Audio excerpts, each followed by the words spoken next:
Welcome back. This is week 11. Excuse me. Good start here. Welcome back. This is week 11, lecture 2.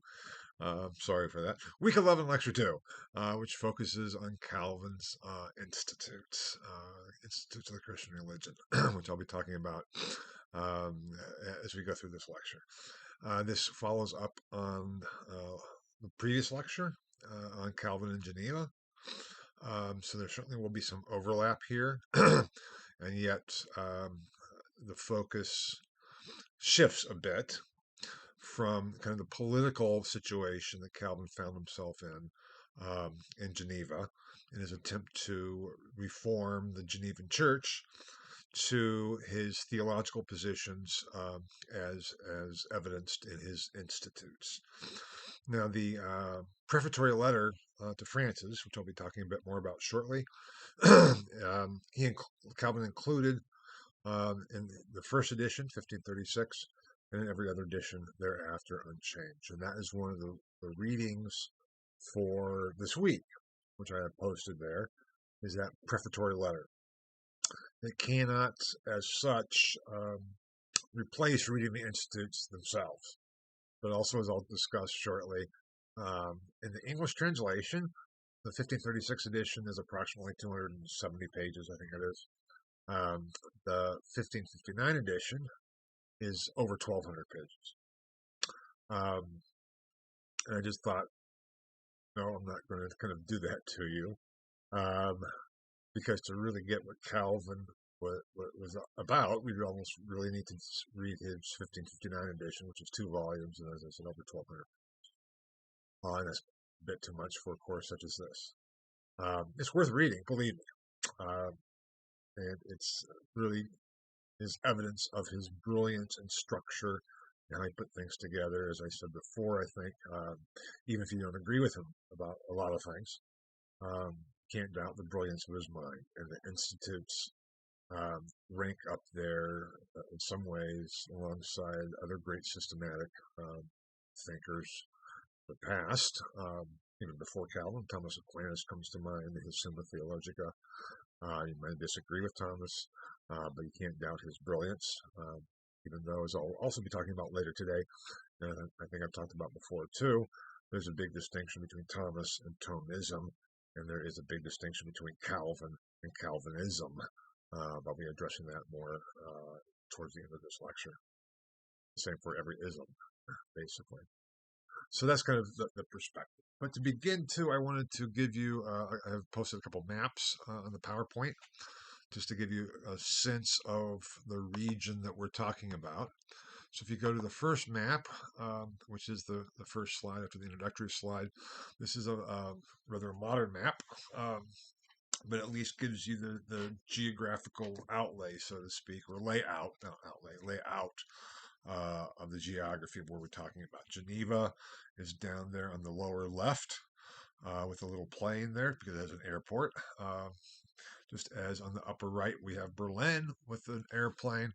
Obviously, there were no airplanes or airports during Calvin's time. But so this is, again, therefore, again, a modern map. But the relationships between the cities haven't really changed. So there we see Geneva, the bottom left, and there's a lake there. It's called Lake Geneva. And Geneva's at the southernmost tip of it. And then there, kind of right, you see, actually it's labeled number 1. There probably was a key to this map that didn't come through. Number 1 is Lucerne, which is a beautiful city, but did not have a lot of importance in the Reformation. But then Zurich, right above Lucerne, certainly did. That's where Zwingli was active.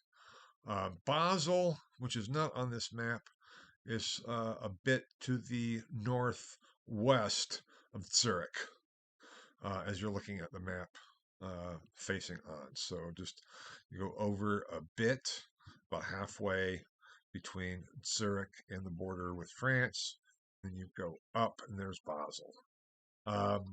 Strasbourg, there's number 2, and that goes back and forth. As you can see, it's right on the border between France and Germany. As I said, it kind of went back and forth over the years, over the centuries. between the two countries, or what became the two countries, and that's where Calvin went, as we talked about last week or last lecture, excuse me, um, when he was expelled from Geneva in 1538. Now, Basel was where he had been when he fled from France and Paris. And there you see from Strasbourg, you look, there's Worms, which is just a little bit to the northwest of Heidelberg, which also was an important Reformation city. So that was Worms, where the Diet of Worms was held. You go up further, following the dotted lines. You see Marburg, that's the Marburg colloquy. You follow the dotted lines, and you get to Eisenach and Eisleben, where Luther spent a lot of time, and Erfurt, where he went to the University of Erfurt, and then up to the north, following it as we have Wittenberg, then Torgau. Torgau is also an important city, which I haven't talked about, and not going to be. There's Torgau articles and things, but that's not going to be part of this course. But Wittenberg certainly was. Berlin, in terms of the Reformation, was not a factor and an issue, really. So there's kind of the snapshot geographically. We have France and Germany and Switzerland. And then here, if you go to the second map, a more focused map just on Switzerland. And you still see Geneva at the bottom left. There is the key, which is the key to this map, not so much to the previous map at all. So if we see here's Geneva. There's up there number 24 is Biel, and number 26 is Basel. Is that right? 26 is Basel. Zurich. There's Bern is number 1. Zurich is number 4. And so you can see not only the Protestant cantons in green, but then the Catholic cantons in beige.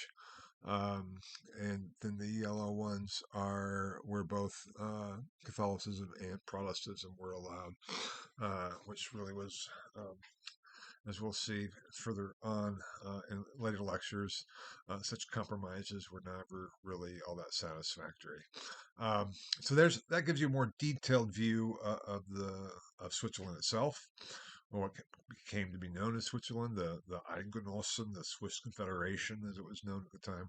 Savoy is right there below Geneva, and it was the Prince Bishop of Savoy that Geneva kicked out to establish the Reformation.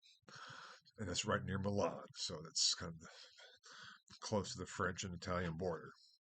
Now, that being said, if that helps, I hope it does, to kind of orientate yourselves in terms of where we're talking about, because geography certainly is more important, and to see the relationships where Calvin had traveled to and from.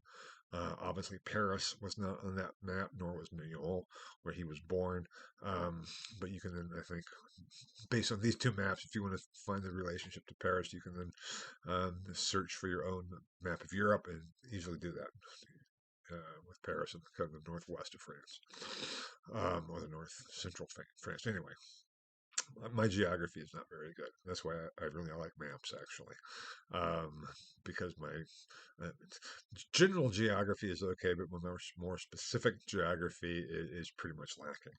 Anyway, that being said, we're talking now about Calvin having come back to Geneva in 1541. But he had done so after he'd already published his institutes. So that's what we're going to look at in the focus of today's lecture. So I have up here the development and growth of the institutes. And as I said at the beginning, there was a lot of development and growth. Calvin continued to revise and expand. I have up there from 1536, the first edition, to 1559, which was the last edition. He wrote them in Latin. And yet, beginning with 1541 in the edition, I think I said yesterday that he did the second edition in Strasbourg in 1539.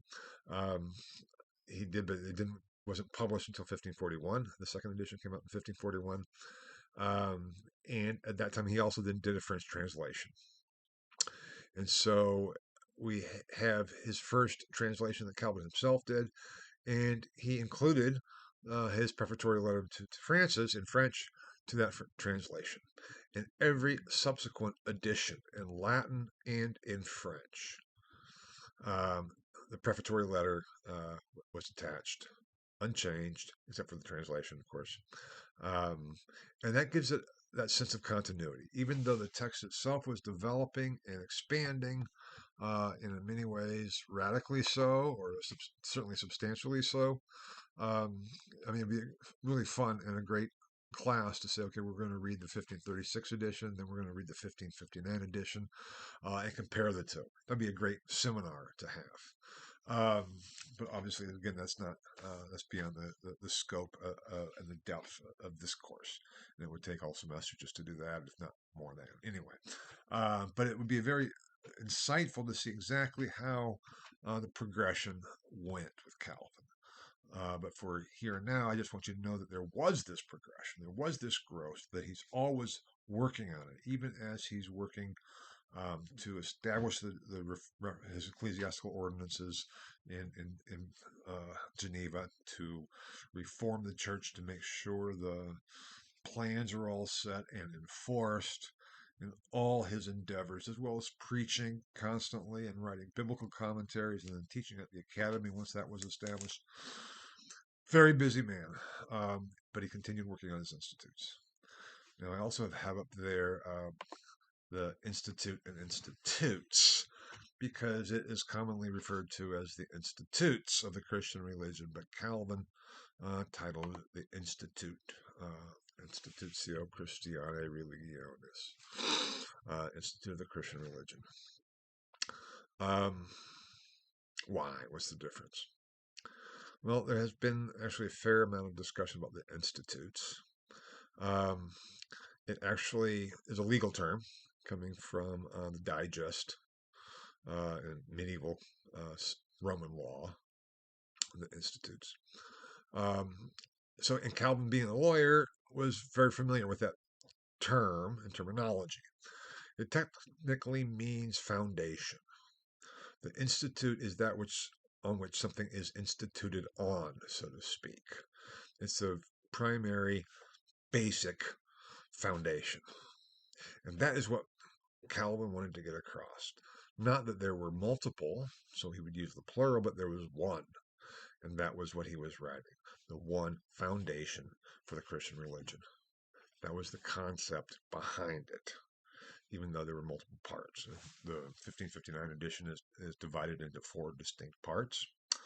Very similar to Peter Lombard's sentences and the sentences commentaries of the later Middle Ages, which I think I said in the early lectures, Peter Lombard's sentences became the textbook for theology from, well, they were completed by 1159, but they really became the textbook of theology from the early 1200s or so, 1220s in any case, and 30s, all the way until basically the 16th century, when things start to change. Luther studied the sentences. Calvin obviously did not, because he never studied theology.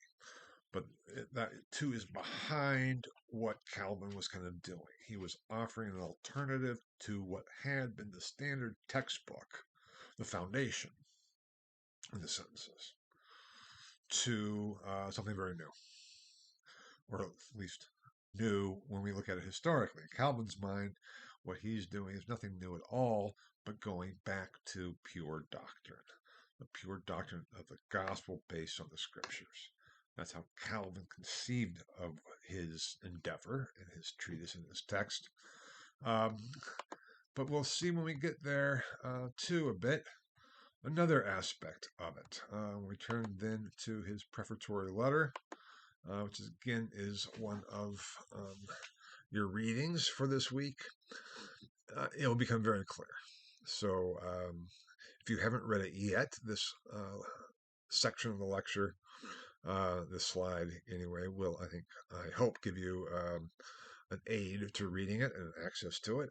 If you have read it, then it's a good review and a summary, or at least in terms of the larger structures, because I'm not going to be going through the basic points. I'm actually not going to be offering a summary of the letter, but trying to put it in context. Now, as I already mentioned, this prefatory letter prefaced each edition and translation beginning in 1536, all the way until 1559, both the French and the Latin. And when you read the prefatory letter, which is to Francis I, King of France, it is so clear that Calvin's focus was France and the French. Now, I've mentioned this before. Even though he's working in Geneva, even though he had been in Basel and Strasbourg. In Strasbourg, he was pastor to the French refugee community, but still he was in Strasbourg. And then talked about in Geneva how he continued to be focused on France. And I think this prefatory letter demonstrates that very well, that his primary concern was for France, his homeland. And he's appealing to the king to hear him out. He's saying, Sire, Your Majesty, there's a lot of falsehoods that are circulating about me and about what's going on, about, these Reformation programs. And I want you to know where we stand. And in that sense, not only the prefatory letter, but the Institutes as such functions as a confession, Calvin's confession. And here I am not meaning confession again in the sense of forgive me, Father, for I've sinned, but in that sense of profession, such as the Confession of Augsburg, or the Confession of the Four Cities that I mentioned, Zwingli and the three other cities, Zurich, and three other cities, Swiss cities, presented at the Diet of Augsburg to the emperor. Here, Calvin is presenting a confession to Francis as an assertion of foundational beliefs, in some ways the here I stand moment for Calvin, in so many ways, just as the Confession of Augsburg was the here I stand moment for the Protestant princes and cities. These are our foundational principles, and we think they're valid and should be accepted, or at least acknowledged as valid, but we're standing by them. That was what the Institutes were for Calvin, as he clearly states in his prefatory letter, where he refers to it as his confession. And one of the aspects you see in the letter, and certainly it's just even more prevalent in the text of the Institutes themselves, or itself, plural, singular, is Calvin's repeated appeal to the Church Fathers. The Church Fathers, it's a difficult term to really address, because what does it mean? There were, by tradition, and this is all based on tradition, the concept of the Church Fathers was a concept of tradition that the Reformers maintained without any question. It also, for the Reformers, served as the basis of evidence to their Catholic opponents to say, look, we are in keeping with the Church Fathers, those same very fathers that you view as foundational. Now, there are four great Church Fathers: Saints Ambrose, Jerome, and Augustine, and then Gregory the Great.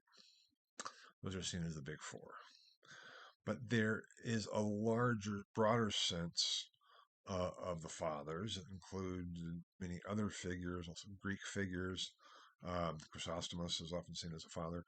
Cyprian is seen as a church father, that is referred to, at least as a scholarly discipline, as patristics. Patristics is a distinct field of study, not so much historically, but in terms of church history, in terms of theology. Patristics are looking at those early theologians when Christian theology was still developing some of its basic positions regarding Christology, the question of who was Jesus, the question of ecclesiology in terms of what is the church, what is the Trinitarian theology, what's the relationship of the Trinity, and what are some of the foundational sacraments, baptism, how do those things work? So it's this general period, let's say from 100 CE to, well, if we go with Gregory the Great, to the end of the 6th century, if we want to take it that far. And The major theologians of this period are referred to collectively as the fathers, the church fathers, the patristic period. The theologians that, let's say, gave birth to, obviously we don't have mothers, so that whole analogy is rather faulty, except the church is the mother in this sense. And so the fathers are the fathers that gave birth to the mother, to the base, the mother of the church, to Christian theology and Christianity as such. That's how it's kind of seen. Now, obviously, the patristics, the fathers, were of lesser authority than the apostles. So we have the apostolic age, or the age of the apostles. Then we have the patristic age. Then we have medieval Christendom, so to speak, in terms of church historical development. And in terms of historians, it's just the early church, or it's the rise of Christianity and then the emergence of Christendom in the Middle Ages. However, it may be divided and described by these terms, all of which are simply concepts that historians use to describe and to categorize what we observe based on the extant sources. Same thing with the term the Reformation. So when we approach the Reformation, I've noticed, and I've commented on some of your discussion entries, answers that the Reformation is distinct from Reform because the Reformation was a distinct period in history. The question is why? Why do we think of it as that way? Because there is no such thing as the Reformation. It is a conceptual term, it is a categorical term that scholars have used to analyze and group and categorize the evidence of the texts and artifacts that are still extant that signify developments and events during a certain chronological period. Now, the problem is these concepts, which is the same for every period of history we talk about, whether we talk about the Reformation or the French Revolution or what have you, these are all concepts. There's no such thing that is or was the Reformation or the French Revolution. These are constructs. What we have are the texts and evidence that something was going on during a certain chronological period. That's the issue. And that is why, too, the title of my book, Luther and the Reformation of the Later Middle Ages, is designed to be provocative, because what it's claiming is this period in the later Middle Ages that was always been seen as simply reform, as distinct from Reformation. If we look at the terms and how they were used by the actors at the time, we can only say that there was a Reformation that was at least being attempted in the later Middle Ages. The fact that it failed, the fact that it did not completely reform or restructure the church, doesn't negate what the endeavor was. And I've already talked in the lecture about the failure of the Reformation and the problems of conceiving it as in terms of success or failure. And the same thing applies to the terms we use just to describe the topic that we're discussing, this course, the Reformation. That's a concept. Anyway, I wasn't planning on addressing all those issues. It just kind of came up because of talking about the fathers, because the church fathers, the patristic period, patristics, that is a category, okay? And there were certainly, as I said, those big four, and no other theologian had the same level of authority as those four. But appealing to the fathers as such was the Protestants' way, and here including Calvin amongst the Protestants. At this time, we can certainly do that, I think, legitimately, descriptively. They wanted to show that they were not deviating from true, genuine Christian doctrine because they were in accordance with the fathers. And what they were arguing was that the Catholic tradition, the Roman tradition, had deviated from the fathers. Now, of course, from the Roman Catholic perspective, it was the other way around. The Catholic perspective was, no, we are the ones that are in continuity with the fathers. You Protestants are misusing them and have deviated from them. Now, that is a debate that is somewhat difficult to solve. historically.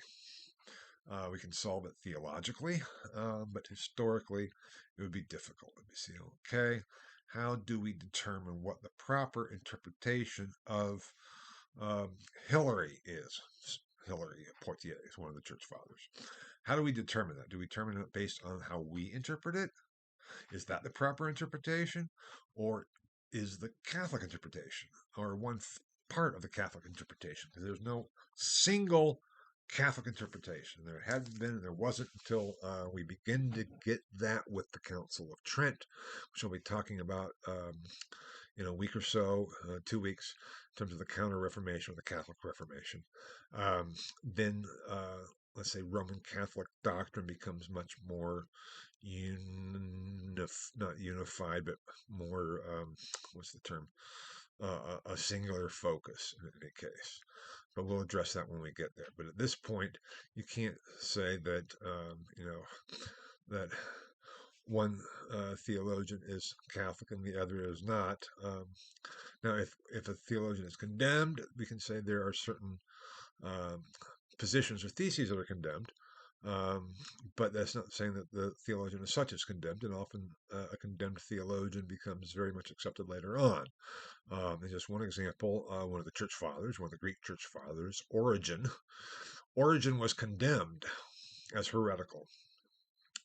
Some of his positions, not all of them, but some of his positions were very early on. And yet, Origen became a standard authority in the Middle Ages and on into the late Middle Ages, in terms of a biblical commentator and interpreter. He became as important as almost any of the other fathers. And he was cited as such, as an authority, without a caveat or without an asterisk, but simply was. And so, even because a position is condemned, it doesn't mean it goes away or it's heretical in the sense of it could get you burned or anything else. That's some ways a larger issue, but pertinent to what we're talking about, because the fathers on all levels were the basis of authoritative tradition. Because tradition, the Catholics, the Roman Catholics, which is, or what is becoming Roman Catholicism at this time, and again, I'll address that in the Catholic Reformation lecture, counter Catholic Reformation lecture, was becoming Roman Catholicism at this time, was not a single interpretation of a doctrine. It was not simply what today is referred to as what the magisterium, what the papacy dictates. That certainly was not the case in the Middle Ages or on into the 16th century. As I already said, it starts becoming that more and more increasingly with the Council of Trent and the Counter/Catholic Reformation, which I'll address later. So what Calvin's in doing is, by appealing to the fathers, to say, look, I am in keeping with the best tradition of theology of the church. So how dare you even claim that I am deviating from that? Because my position is that of the fathers, and particularly for Calvin, with that of Augustine. Now, I have it there, Calvin and Augustine, and we see Augustine cited in the prefatory letter. As we go through the institutes themselves, Augustine really comes to the fore. Now, I've talked about already the influence or relationship between Augustine and Luther, and the fact that Luther was an Augustinian hermit, an observant Augustinian hermit, until 1524. Well, I shouldn't say he's an observant, faithful Augustinian hermit until 1524. He only takes off his habit in 1524, but until his break from Rome in 1520, February of 1520, his discovery that he's a Hussite, and his discovery that the donation of Constantine was a forgery, leading him to the realization in his mind that the papacy was the throne of Antichrist. And then he goes on attack by writing his famous three treatises of 1520, and he's all attacking Rome as an institution. So he's an Augustinian hermit. Calvin certainly wasn't at all. He was not as I already said, he never studied theology. He never was had entered a monastic order. Um, he was a humanist and a scholar and a lawyer. In some ways, not all that is dissimilar from Ambrose. Before Ambrose was himself drafted by the people to be Bishop of Milan, but that goes back a long ways. Um, but he did have a special affinity to Augustine. He read Augustine thoroughly, studied Augustine thoroughly, and claimed on several occasions that Augustine is totally with us. Augustinus totus noster was his phrase. It's also the title of a book, not one of mine, but a book analyzing Calvin and Augustine. It's not the only one. It's the most recent one, but it's not the only one. And so he did emphasize Augustine, and that will come back, and I'll talk more about that shortly when we turn to Calvin's understanding of predestination. But that's important to know, and we kind of see that hinted in the prefatory letter with Augustine, but certainly what stands out clearly is his appeals to the fathers as authorities, as proof of evidence to Francis that what he is proposing is good, authentic, valid Christian doctrine based on the church fathers. And of course, obviously, the scriptures as well. So that is some of the issues I think helpful for coming to an understanding of Calvin's prefatory letter. Obviously, there's a lot more in there in terms of his strategies, in terms of his individual arguments, in terms of what he's actually says to Francis. So please do read that carefully. As I think I mentioned at the beginning of last lecture, to the discussion for this week, I altered slightly to say based on Calvin's prefatory letter to Francis and his ecclesiastical ordinances. Then how do you compare and contrast the Reformation of the refugees with Luther's Reformation? So you should, in any case, it would be good to uh, give evidence of your position from Calvin's prefatory letter and its ecclesiastical ordinances. And that will be essential to do on the final. I'll address the final again. I've already addressed it. There's a guide to writing the final that's been posted, but I'll address it again too, at least in the last lecture, the So What lecture coming up in a few weeks, if not previous to that as well, because the whole point of this course is kind of leading you to the final exam. But I'll come back to that when we get there. So do read the text, as all the assigned texts you need to read and provide evidence based on the texts themselves, and that means quoting from them to support your argument. And there too, I can exhort people to go back and reread the document and course documents on historical argument to see the importance of doing that. But that's, again, not directly pertinent to Calvin's Institutes at this time.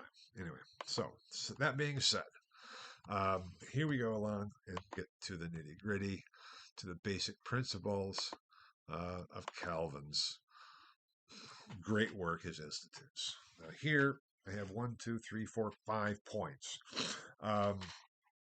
There's no way to summarize the Institutes in a single lecture or even in a single slide of a single lecture. So please know that. But these are points that are foundational, that are extracted from the Institutes, primarily the 1559 edition. I did have a seminar in the 1536 edition, but I also read the 1559 edition a couple of times, at least, trying to deal with Calvin and what was going on. And so I'm not saying that this is the end all and be all, let's say the Cliff Notes version to Calvin's Institutes. That's not what I'm trying to offer you here, but just 5 of the major points, not as such correlated to the 4 parts, even though there are some in the churches he deals with in I think part 4. Predestination is more in part 1 and 2, dealing with the majesty of God. That's how it kind of starts out, with the majesty of God. But these are themes that are there throughout as he works it all together. And again, as a systematic theologian, the system is the whole. And you can't really take one part out of the system and not see it within the context of the system. So even though Calvin starts with the concept of God and the majesty of God, that's already for in his own mind within the context of salvation, predestination, and the church and the whole bit. And just as when you get to the church, you can't say that's not related to the majesty of God, because it all fits together, even if in terms of presentation and argument, the focus shifts and changes to different themes. Does that make sense? Now, I'm not saying these are the only 5 themes that can be extracted from the Institutes. They're certainly not.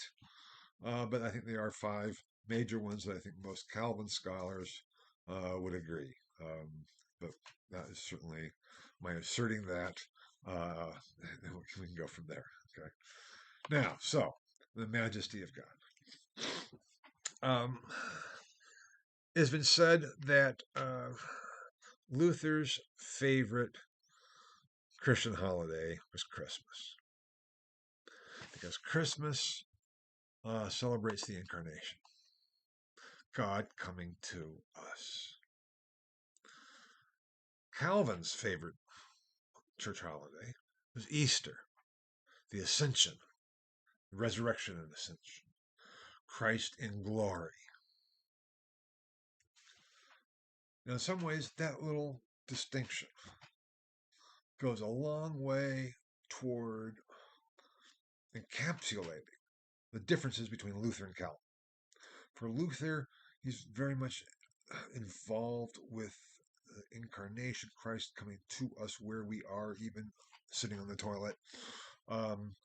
Now, there's some of that in the Calvinist tradition, and with Calvin, in terms of God coming to us wherever, that we don't have to clean ourselves up to meet God. But there's also very much a sense, certainly in Calvinism, which I'll get to that distinction later too, of that being the case, that we have to go up to meet God rather than God coming to meet us. And even though that's just a little vignette, so to speak, I think it speaks volumes. Because for Calvin, the majesty of God was really overwhelming. If you stop and contemplate, regardless of your beliefs, just whatever they might be, think for a second. The concept of God is overwhelming. God as the creator of everything. God as the energy, the principle that keeps everything together, or in Augustine's term, the creatio continua, a continuous creation. Because if God, for Augustine, if God did not continue to uphold all of creation, it would cease to exist, because it's only based on God. And Jesus says in the Sermon on the Mount, not a sparrow falls that your heavenly Father doesn't know. And just think about the over awesomeness of God if you take it seriously. God is not a genie, even if he's often, or God or she or it, has often been turned into a genie.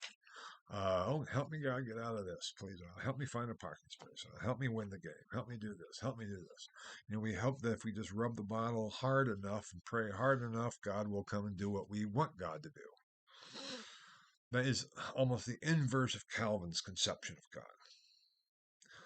Calvin's conception of God is that God is God over and above any and all human conceptions of God, and that we really cannot conceive of this omnipotent, omnipresent, omniscient being. And that causes awe. And that causes us to realize where we are in relationship to this majesty of God that cannot be fathomed. could only be marveled at and taken in small doses because it would be overwhelming. Because, yeah, but that's all fantasy. Well, it could be.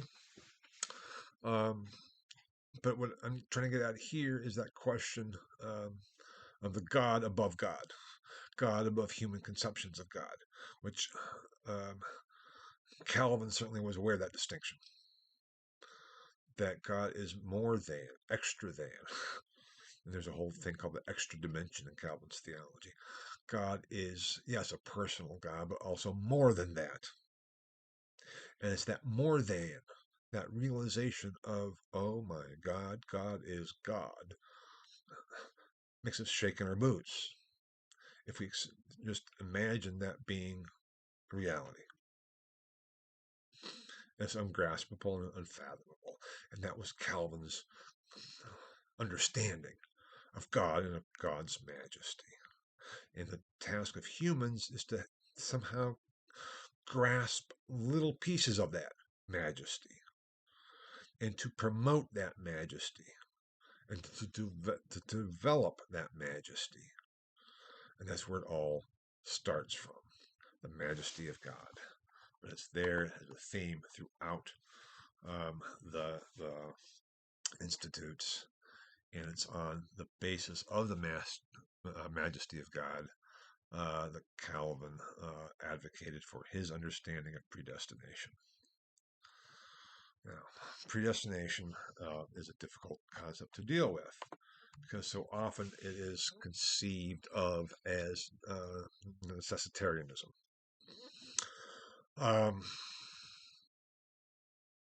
It's not that at all, to understand it actually theologically. Every Christian theologian has to deal with it because Paul deals with it in Romans. So it's like, how can you avoid it? You can't ignore it. You can't dismiss it. You can't say, no, there is no such thing as predestination because Paul says absolutely there is. And it is the beginning of the sequence. Those whom he predestined, he also called. On we go with Paul. And for Calvin, he stood along the line of theologians who advocated, let's say, a strong Pauline predestinarian position.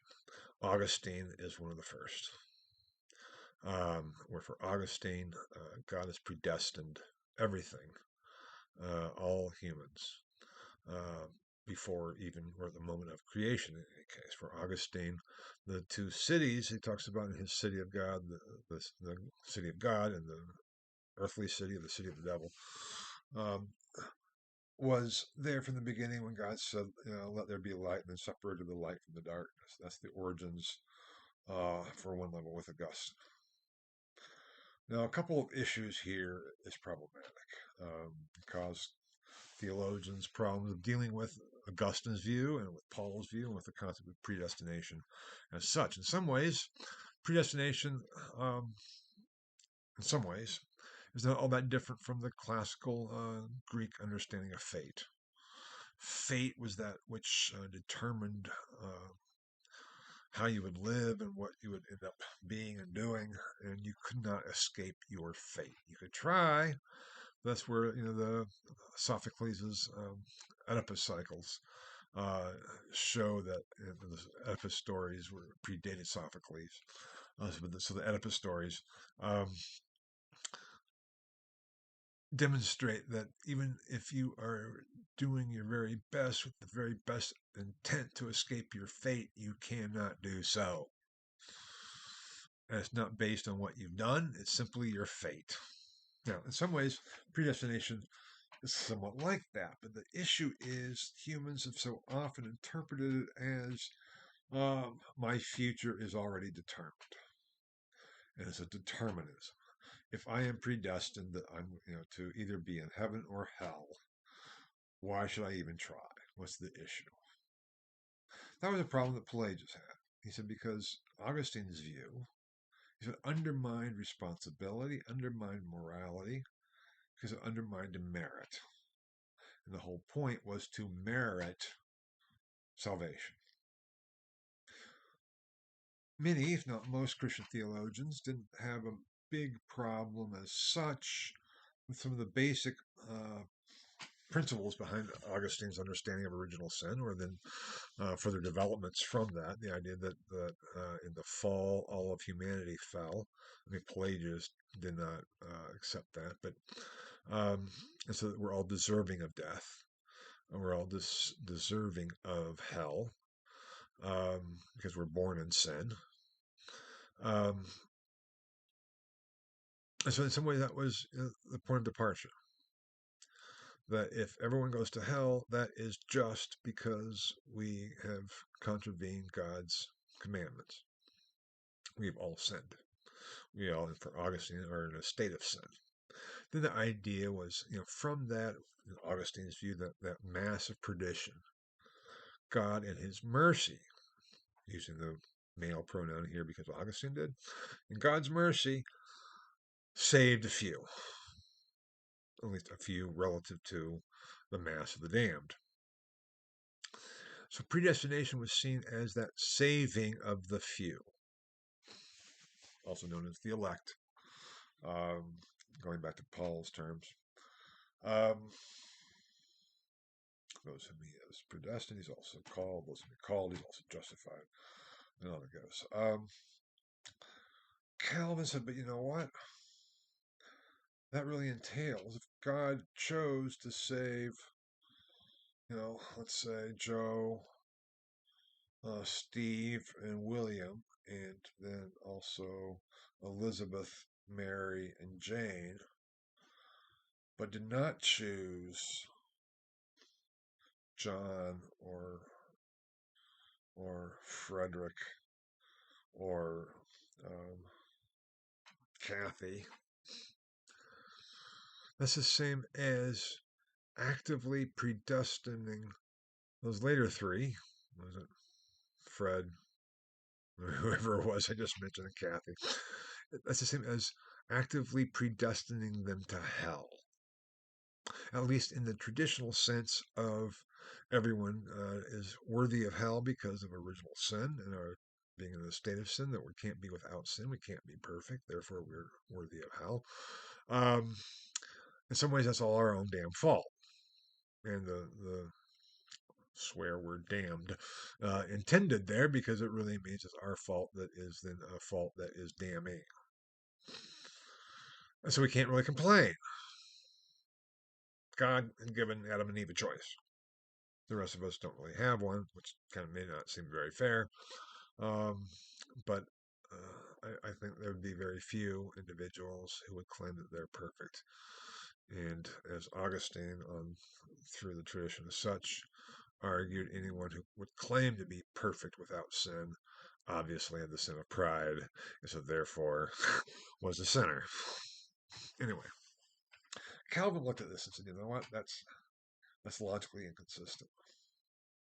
It's not simply that God predestines only the elect. God predestines, going in some ways arguing back to Augustine, both the saved and the damned. It's a double predestination. And that term double predestination became associated with Calvin. We can see almost an explicit um, doctrine of double predestination in Augustine in book 20 or 21 of the City of God. I think 21.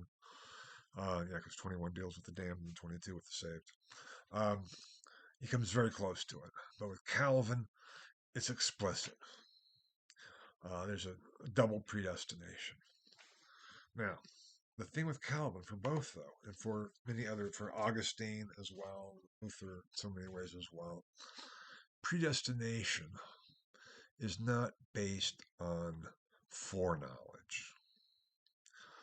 One of the ways to preserve human conceptions of God's justice and fairness, was that God has predestined people based on God's foreknowledge of how they would live their lives. So that preserves merit, that preserves worthiness.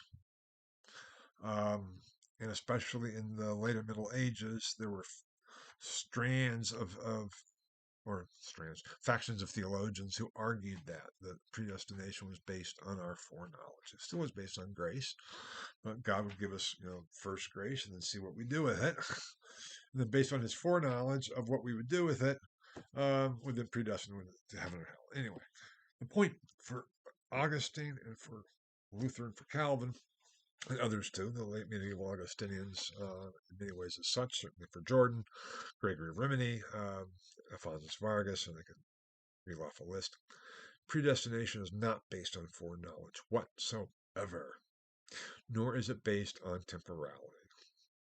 It's not even based on eternity. It is based on a temporal realm, on a temporalness, on an eternal present, where there is no before and after. Eternity we so often conceive of as eternal duration. But with regard to predestination, in regard to God and the realm that God inhabits, it's not subject to time. Time is something that God created. God is above and outside of time. Creation is within time. And Augustine explicitly argues that time begins with creation. So we can't ask what was God doing before God created, because there was no time. God is in a constant, eternal present with no before and after. So in that context, predestination is not to say, okay, if you do X, Y, and Z, then therefore you will end up in heaven. And if you do A, B, and C, therefore you're going to end up in hell. Let's see how well you do. That is certainly not the concept of predestination in any way, shape, or form by any Christian theologian, even if it's portrayed in those terms. Now, in that sense, for Calvin, predestination is the realization that we are in God's hands. Everything we do, we are in God's hands. And in the face of persecution, being threatened with persecution, that is, in some ways, the only way you can get through it, to realize that there's something more, that you're not alone, you're not stuck, that God is with you even if you end up dying at the stake. It's very much that Church of the Martyrs, going back to the original martyrs who faced the wild animals in the circus, in the amphitheater, with resolve and serenity, because they knew they were in God's hands. That same approach to predestination for Calvin is there within the Reformation of the refugees. Predestination for Luther is not a big issue. I mean, he talks about it, but it's not a major issue. For Calvin, it's a central plank of his theological platform. I could continue on this for a long time. I'm not going to. If you have questions about it, please feel free to ask. I'm happy to answer them at various different levels. But for Calvin, it is a relief to realize that we are predestined. Now, we can't really know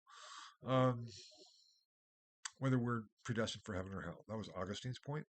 That was even Calvin's point. But Calvin did argue, and I'll come back to this later in this lecture.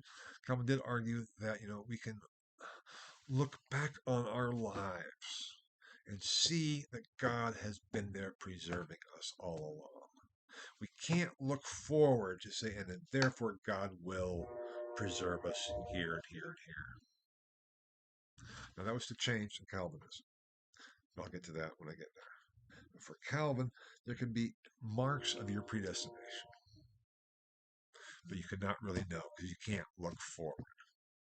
But all you can do is say, there is God's providence. Providence and predestination are not the same. And Calvin knew that. So when he says you can see marks of your predestination, what he really means is you can see marks or indications of God's providence in your life. Now, that's a relief to know that God is on your side. So the thing is, you have to live your life in faith that you are part of the predestined, even though you can't know that. You certainly can't determine that someone else is or is not. Because we always have that pesky thief on the cross who is based on his life, certainly was not going to heaven, and yet he was the first human being that Jesus saved. Today you will be with me in paradise, which simply came from saying, Lord, remember me when you enter into your glory, and accepting that he was guilty. Now, the whole point of all of this is not that if you confess that, therefore that merits you salvation. That's not the point to take away from it. The point to take away from this is that for Calvin, and for most of Augustine and for Luther, morality has nothing to do with predestination and salvation. It's a distinct issue. As I said, that will get very mixed up in Calvinism, and we'll get there, I hope, shortly. Anyway, again, any questions, come back, because certainly I've not exhausted the topic here for Calvin or as such. Um, but we can talk more about it if you're interested. For in terms of this course, what I want you to know is that for Calvin, predestination was not based on foreknowledge. It's not what's based on what you would do. It is based on God's atemporal decision that we cannot know what that is, and we certainly cannot look to someone else to say that they are predestined to heaven or predestined to hell. We can only recognize God's providence in our lives looking back and hope that is an indication that we are part of the predestined for salvation and glory. Now, and then that is the only way we have to make it through persecution. But there's far more to living the Christian life than recognizing the correct understanding of predestination. For there we come to Calvin's joy in the law, the joy in the law. And I see I got to kind of hurry up here. For Luther, the law had two functions. There was the civic law that is needed to regulate society, to keep society from denigrating to pure chaos. Just think what would there be if there was no laws. If there were no traffic laws, if there were no laws against theft, if there was no laws against anything, what would life be like? Law is essential because it prevents, according to Augustine, it helps prevent sin, number one, but also it just regulates and makes living possible. That's the first use of a law, at least one use of the law. But then Luther went on and said that there's a law too, is the divine law and God's law, the Ten Commandments, etc., etc., etc., all of God's commands and exhortations, including Jesus's what was always been called the intensification of the law and the Sermon on the Mount. It's not whether or not you actually commit adultery, but if you even look at another woman with lust in your eyes, even if you don't do anything about it, that's the same. It's not the same as if you murder your brother, but if you just hate your brother, that's the same. And no one is immune from those types of things. The law condemns, because the law is the perfect will of God for humans. It's not doesn't encompass all of God's will, but it encompasses God's will for humans. And that law has been revealed in the scriptures. That law, the purpose of it for Luther was to say, and you fall short. You can never fulfill the law. Thank God, wretched man that I am, who will, save me from this misery. Paul's lament, that was Luther. And it's only God's grace, God's mercy, God's predestination that saves us from the condemnation of the law. So law is essential for Luther, both in terms of the civic use of the law, but also in terms of the condemnatory theological use of the law, to condemn us, to show us how far short we come, that we're not a bunch of Pharisees with their interpretation. Pharisees always get a bad name. Pharisees who are thinking, if only I'll follow the law and I'll be saved. That's Luther says, we can't follow the law. It's impossible. The law condemns us. Calvin accepted both of those uses of the law, first use and second use. But actually, reverse. The first use is actually the condemnatory use, and then the second use is the civil use, I believe. And then Calvin added a third use. Luther comes close, but that's a longer issue. He talks about the law of love, the lex caritatis. But that's another issue. Um, but Calvin explicitly talks about the third use of the law, at least in some of the later editions of the Institutes. Um, for Luther or for Calvin, once we accept God's predestination, once we accept the civil use of the law and the condemnatory use of the law, that we can't fulfill the law gives us a guide to how to live. The law is the rule books we need to follow. And this is, for Calvin, it's very much a Jewish understanding of the law. The law is something that we glory in because thank God we have it as a guide for how do we live. And if we're just wallowing around all the time saying, yeah, I fall short, yeah, I fall short, yeah, I fall short, what do you do about it? How do you live your life? And for Calvin, the law is that which tells us how to live a Christian life. It is joyous that there is the law, that third use of the law. After the civil use, after the condemnatory use to show us what terrible sinners we are and how far short we fall from the glory of God, here is your roadmap to your goal. Here is the path you need to follow. That's the law, and thank God, because otherwise we'd be just wallowing lost in the complete forest, not knowing which way to go, turning right or left. The law gives us that direction. The joy of the law is there for Calvin, which is not there in Luther. Now, that's the other aspect that permeates Calvin's thought. Now I shouldn't be saying this because I'm already carried on too long, almost, but we got to get through this. I may stop and do this in two parts. I may just soldier on, and you can listen to it as you will. I think I would just soldier on, and even though this is longer than I had planned and expected, I thought this was going to be relatively a short lecture. My apologies for that. But you can listen to it in different parts. You can go back and listen to it again, and those types of things. So one of the things I want to say here, then, that being said, the law also was a bit scary for Calvin. It could go too far. In a great book, John Calvin, a 16th century portrait by William Bowsma, who was a Renaissance scholar, then also looked at Calvin. He was no longer with us, but it's a great biography or portrait. It's not a biography; it's a portrait. And what Bowsma argued was that for Calvin, there were these two concepts that he feared. One was the abyss. One was the labyrinth. The labyrinth. I hope you all know what a labyrinth is. A very complex, sophisticated maze where you can get lost in the labyrinth.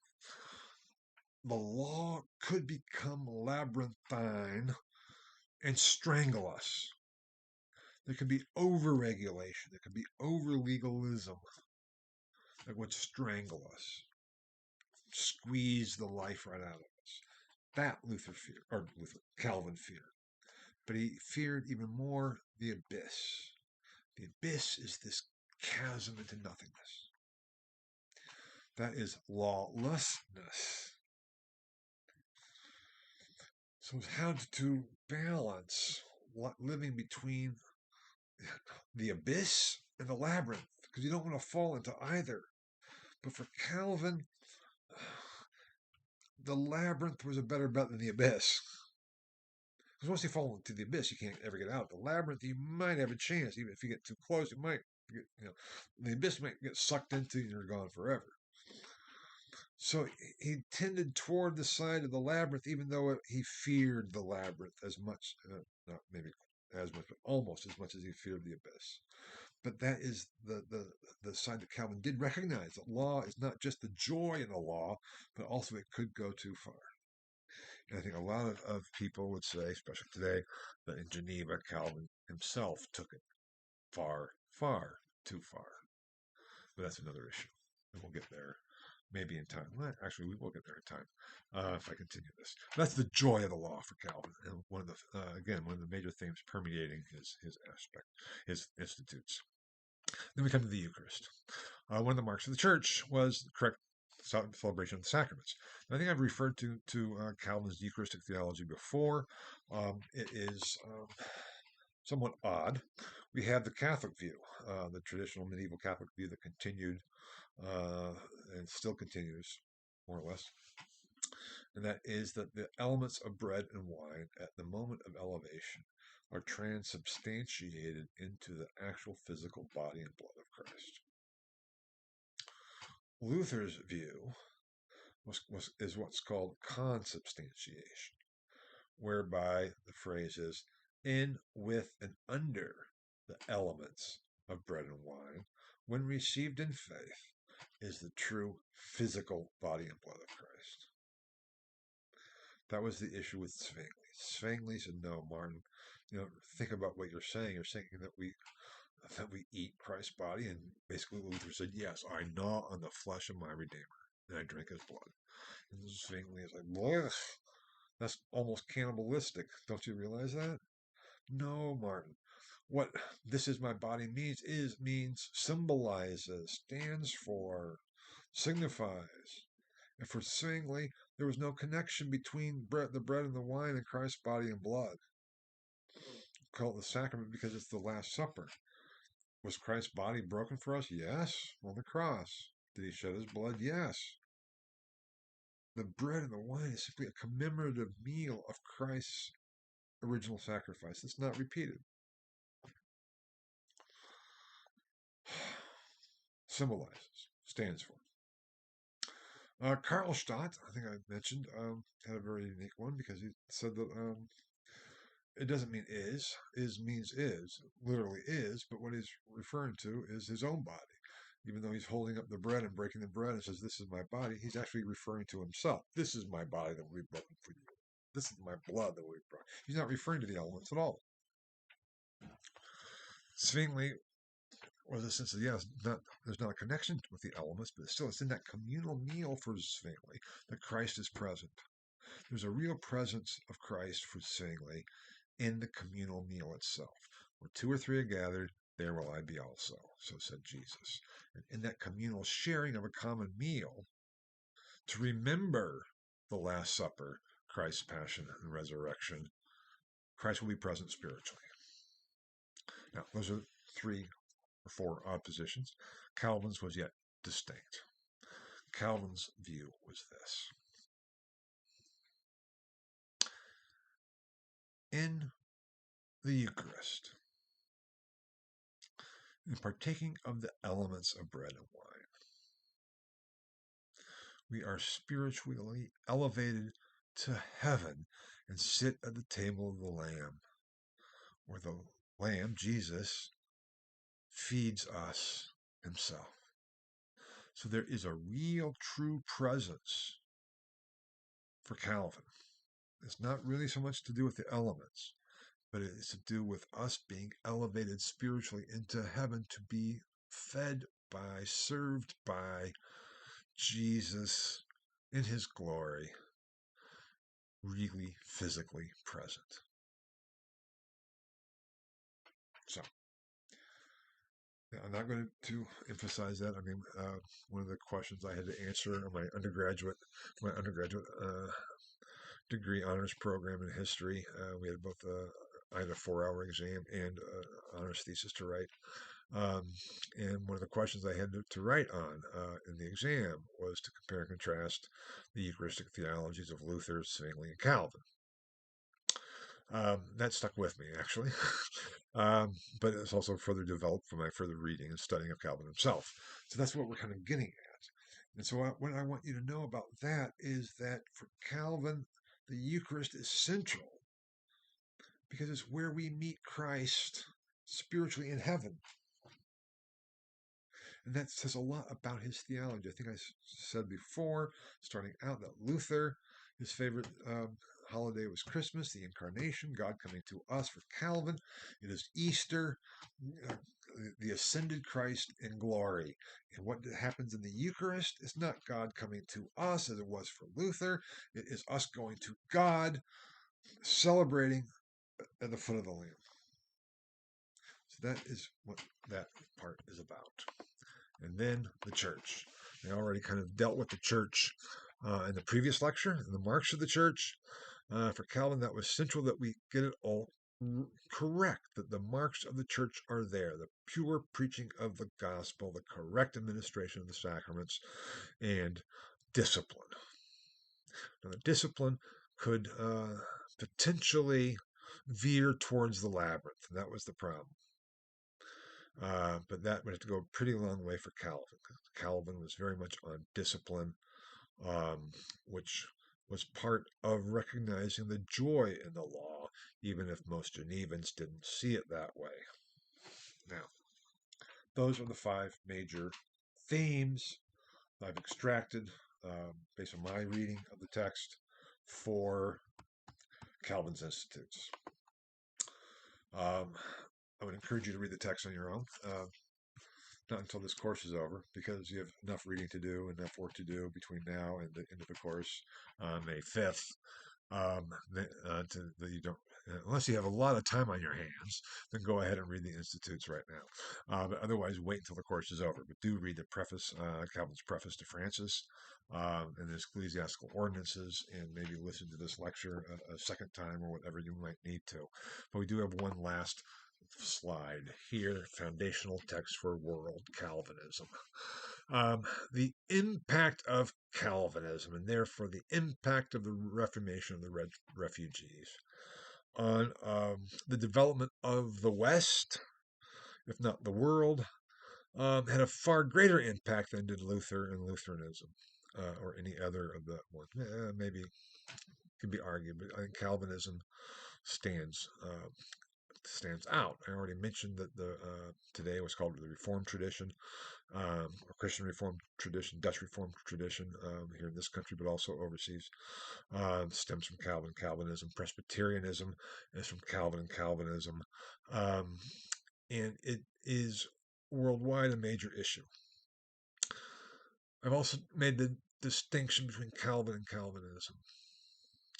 All isms are a perversion of the positions of their founder. Not even, Calvin did not set out to found Calvinism any more than Luther set out to found Lutheranism.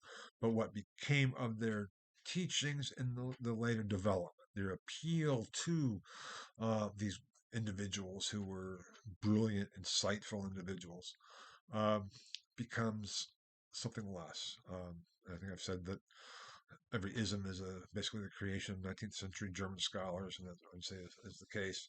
When we look at the impact and development of Calvinism, the influence of Calvin, the appeal to Calvin, the tradition of Calvin, we see a real perversion. Not saying in all cases whatsoever. I'm not saying every Reformed congregation here in the United States or Presbyterian congregation is a perversion of Calvin, but a lot of the theological understanding of those traditions is based on a misunderstanding of the perversion of Calvin. Now, I'm not going to go into all the different ways that's the case, in my view, but I am going to address one, and namely what's become known as the Protestant work ethic. The Protestant work ethic actually comes from the work of 19th century, early 20th century, late 19th, early 20th century German sociologist Max Weber, brilliant scholar. But he wrote a work on Protestantism and the rise of capitalism.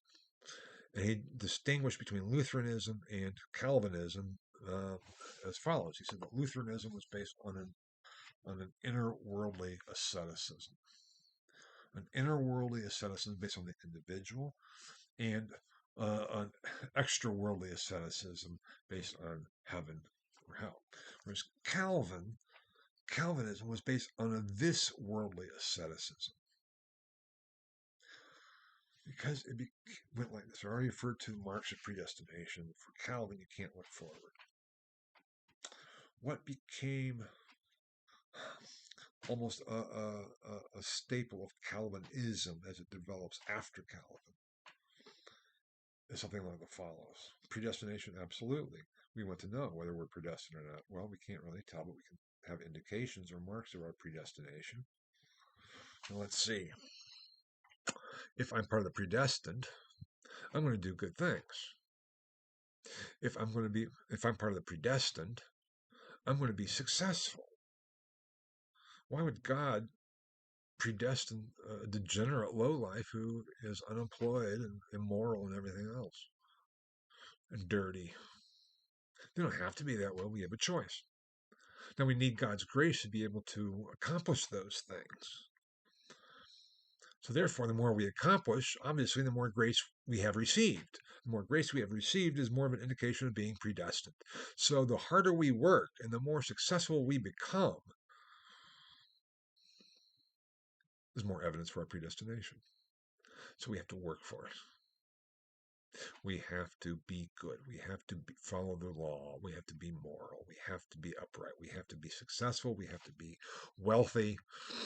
And all these things will get us to not only worldly riches, which are gifts of God, but also our signs of predestination.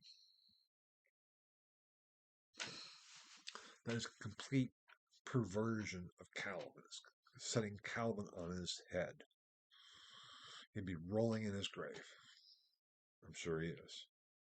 That is absolutely not his position. That has become the position of the Calvinist traditions, by and large. Certainly in this country. The idea that social programs are to help the degenerate. They should help themselves. They should just go out and get a job. What's wrong with them? They're just being lazy, so it's their own fault. That attitude is a perverted Calvinism. It's based on this Protestant work ethic that then has become secularized. And on the one hand, on the other hand, it's turned into what's been called the the gospel of riches. Oh, there's a term for it. I can't remember that. There's a term for it in terms of the whole issue of success and being wealthy. Prosperity gospel, the prosperity gospel. This idea that God wants us to be rich in earthly goods, and therefore we can be rich and we need to strive to be rich because, again, we're in grace with God's favor. The prosperity gospel is even a further perversion of the Protestant work ethic, as is that secularized view of the poor, the unfortunate, it's their own fault. They deserve what they have got, and what they have or don't have. That is their fault. We are not responsible. Now, just to put that out there and to think about it, but this is not just my interpretation. I have it there. The last line down there is a diabolical religion. I've referred to my doctoral advisor, Heiko Obermann, on a number of occasions. His book on Luther, Man Between God and the Devil, written in German, in Germany, when he was still before he came to the United States. Finally, he had been here before, but that's a long story. The point here is not all about Heiko, but it had won the most outstanding historical work published in German for the decade 1975 to 1985. It's like a super duper Pulitzer Prize on the literary level as well as the historical level. It had a major impact on Luther studies. He was one of the world's leading figures, one of the world's leading Luther scholars, and was known as such. I can say more and more about him as well. But he had grown up, and he was himself a Dutch Calvinist. He grew up in the Netherlands. His father was a well-known Dutch pastor, Calvinist pastor in the Netherlands, was part of the resistance. Heiko has amazing stories of their hiding, Jews in their home in their little town of Holten in the Netherlands, and the SS coming and everything else. And actually, his father was taken by the SS for a while. He has amazing stories. Heiko had studied theology in Utrecht, received his doctorate in theology at Utrecht, was planning on becoming a Calvinist pastor, following his father's footsteps, and then ended up having a one-year position, postdoc position at Harvard and Harvard Divinity School, which turned into them offering him a professorship. He was at Harvard from 1963 to 1968, or 1959 to 1968. when he left to go to the University of Tübingen in Germany, which in itself was a long, amazing story. Then he only came back in 1983 or 84, to the United States, where he went to Tucson, Arizona, which is also a long story, which I'm not going to go into. But the point is, he was an ordained Calvinist minister. And Calvin was his great love too. And he was working on a Calvin book. He had written a couple of smaller studies, book-length studies of Calvin, but a major Calvin book. But he died before he could finish it. I mean, actually, he died from melanoma, which is spread and went to his brain. He was only 70 years old when he died. Is that right? Let me think. 2002. No, he's 72 years old. Anyway. Um, yeah, because he lived through his 70th birthday. They had a festschrift for him and everything. So he's 72 when he dies. So he's still young. He was very young. For me, 72 is not all that far away. Anyway, it's still a little ways. But I knew a fair amount about his views of his Calvin book. I had worked with him on parts of it. I worked with him on another Calvin book. He wrote a smaller, more focused study. He's the one that I think I mentioned had developed the term Reformation of the refugees as a pattern of Reformation, seeing it in those light. And his perspective on this could only come from a Calvinist, and a good Dutch Calvinist. And he's an ordained Calvinist pastor, or was. He said, Calvinism under the cross, Calvinism in the face of persecution, facing persecution, the dangers of being exterminated, tortured and exterminated. He says Calvinism under the cross is a beautiful religion.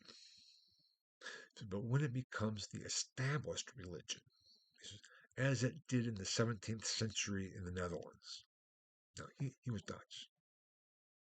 So he's talking about his home country. He's talking about his home country. He's talking about his home faith, his own faith. He says, but when it becomes the established religion, as it did in the 17th century in the Netherlands, it becomes diabolical.